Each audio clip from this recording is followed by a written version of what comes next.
Bismillahirrahmanirrahim. Assalamualaikum warahmatullahi wabarakatuh.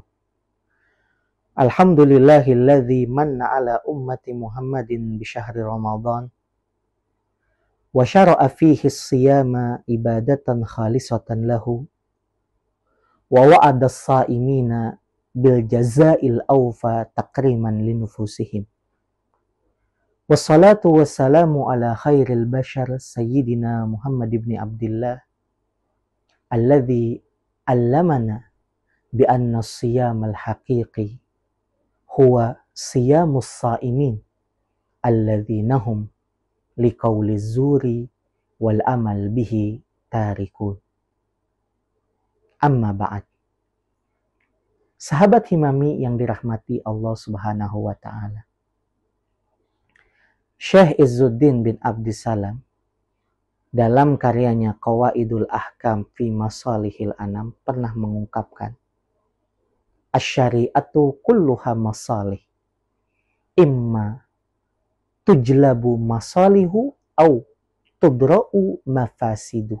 Yang artinya, syariat yang Allah Subhanahu wa taala turunkan kepada manusia seluruhnya berisi kemaslahatan. Baik itu dalam bentuk pengambilan manfaat atau dalam bentuk penolakan sebuah kerusakan atau mafsadat. Lalu beliau meminta kita untuk senantiasa memperhatikan perintah Allah Subhanahu wa taala yang datang setelah seruan darinya, ya ayyuhalladzina amanu. Karena menurut beliau, apapun yang ada dalam Al-Quran, atau misalnya nanti kita dapati di dalam hadis qudsi yang penisbatannya kepada Rasulullah Shallallahu Alaihi Wasallam itu memiliki penisbatan yang valid, biasanya setelah seruan ya ayyuhalladzina amanu, itu kemungkinan yang datang setelahnya hanya dua. Yang pertama itu berbentuk perintah yang terdapat kemaslahatan di dalamnya, dan yang kedua itu berbentuk larangan yang terdapat kerusakan atau mafsadah di dalamnya. Dan ketika kita berbicara tentang puasa melalui kacamata teoritis yang diberikan oleh Syekh Izzuddin bin Abdissalam, kita akan dapati perintah puasa dalam Al-Quran pun datang setelah seruan Allah, ya ayyuhalladzina amanu.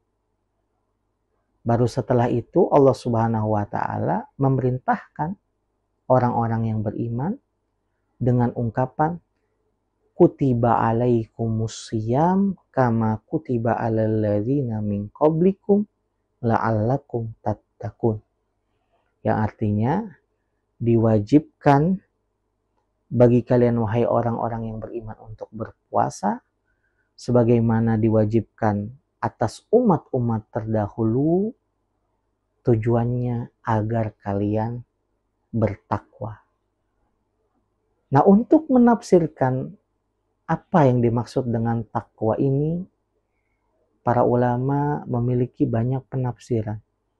Salah satu penafsirannya itu adalah la'allakum tattaqun ay la'allakum tattaqunan nar. Agar kalian itu bisa menjaga diri kalian dari siksa api neraka.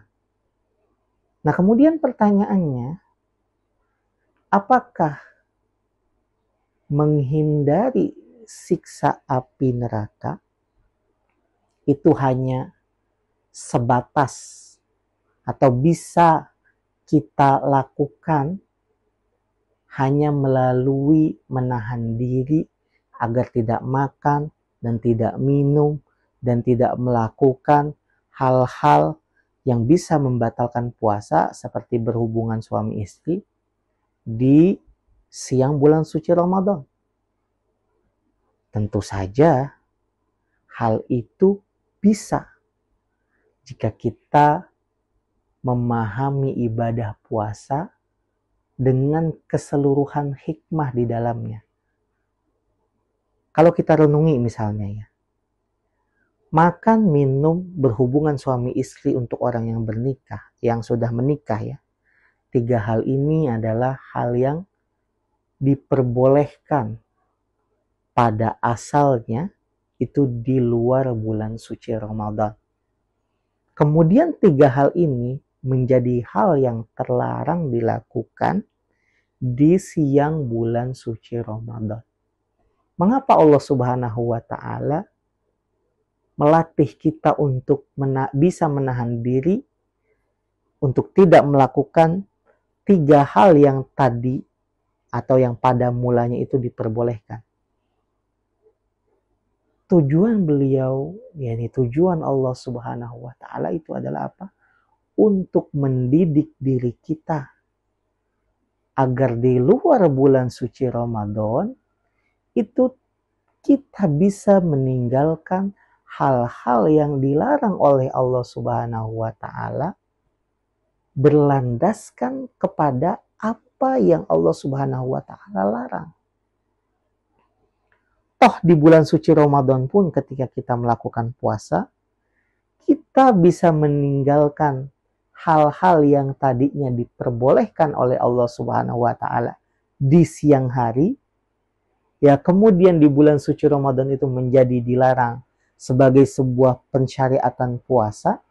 Nah, seharusnya setelah bulan suci Ramadan tiada, kita bisa menahan diri kita juga dari hal-hal yang memang pada asalnya itu dilarang oleh Allah Subhanahu wa Ta'ala. Oleh karena itu, meskipun para ahli fikih mendefinisikan puasa sebagai al-imsaku anil akli wasyurbi wa jami'il muftirat min tulu'il fajri ila ghurubi syamsi, ya ini sebatas dapat menahan diri untuk tidak makan dan minum dan melakukan hal-hal yang bisa membatalkan puasa seperti berhubungan suami istri dari mulai terbitnya fajar sampai tenggelamnya. Akan tetapi ya ada tambahan-tambahan lain dari para ulama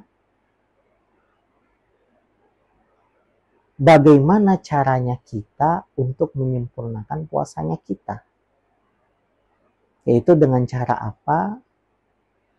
Tidak melakukan hal-hal negatif yang bisa mengurangi pahala puasa kita. Landasannya jelas. yakni hadis qudsi, ya ketika Allah Subhanahu wa Ta'ala mengatakan atau berfirman dalam hadis qudsi, ya, man lam yada qaula zuri wal amala bihi falaisa li hajatun fi an yada'a ta'amahu wa syarabah. Yang artinya apa? Ya, siapapun yang tidak meninggalkan perkataan yang tidak baik dan perbuatan zur, ya, yang tidak baik juga, maka kata Allah Subhanahu wa Ta'ala, aku tidak butuh kepada pengorbanan dia dan mujahadah dia untuk meninggalkan makan dan minumnya ketika dia berpuasa. Artinya apa? Allah Subhanahu wa Ta'ala menginginkan orang yang sedang berpuasa itu tidak hanya menahan diri dari hal-hal yang bisa membatalkan puasa dalam sudut pandang fikih saja. Tapi lebih dari itu, orang yang sedang berpuasa harusnya bisa menahan diri dari hal-hal yang bisa merusak puasanya. Mulai dari berbicara yang tidak baik, ya, mengatakan hal yang tidak baik tentang seseorang, menghina orang lain, berbuat yang tidak menyenangkan terhadap orang lain ketika dia berpuasa. Nah, tujuannya apa? Agar dirinya terbentuk menjadi pribadi yang jika dia tidak bisa memberikan manfaat kepada orang lain, hendaknya dia bisa menahan dirinya untuk tidak memberikan dampak negatif kepada orang lain, baik itu dengan perkataannya ataupun dengan perbuatannya. Oleh karena itu, pada kesempatan kali ini, saya ingin mengingatkan diri saya pribadi khususnya dan sahabat Himami dimanapun Anda berada, untuk tidak memaknai puasa sebatas menahan diri dari lapar dan haus serta tidak berhubungan suami istri saja. Tapi agar kita bisa lebih memaknai puasa sebagai madrasah yang sudah disiapkan oleh Allah Subhanahu wa Ta'ala, agar kita bisa menjadi pribadi yang jika tidak bisa memberikan manfaat kepada orang lain, kita tidak memberikan dampak negatif kepada mereka. Dan hal itu harapannya bisa berlanjut.